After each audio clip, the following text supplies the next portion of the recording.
Dalam kunjungan kerjanya ke Aceh, Tri Risma hari ini menyebutkan jumlah masyarakat penerima manfaat Bansos BBM sebanyak 516.000 penerima.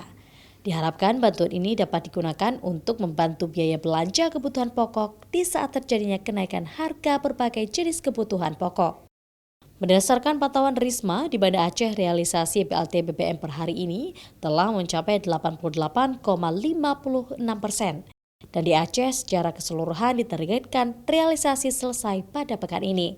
Besaran bansos BBM yang diterima masyarakat masing-masing berjumlah Rp150.000 per bulan.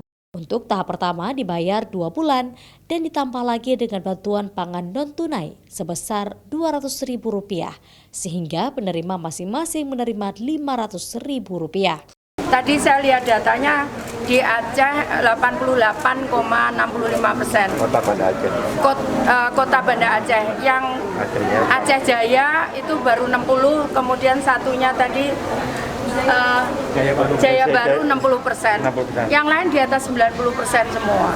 Hanya 2 ini. Tapi menurut kantor pos tidak ada masalah, hanya memang proses untuk pembayaran. Keluarga penerima manfaatnya 516.000. Risma sangat optimis penyaluran bantuan langsung tunai BBM melalui PT Pos Cepat terrealisasi. Masyarakat juga menerima bantuan tunai tanpa ada potongan. Sehingga di Aceh diprediksikan akan 100% realisasi penyaluran pada pekan ini. Raja Umar, Kompas TV, Banda Aceh.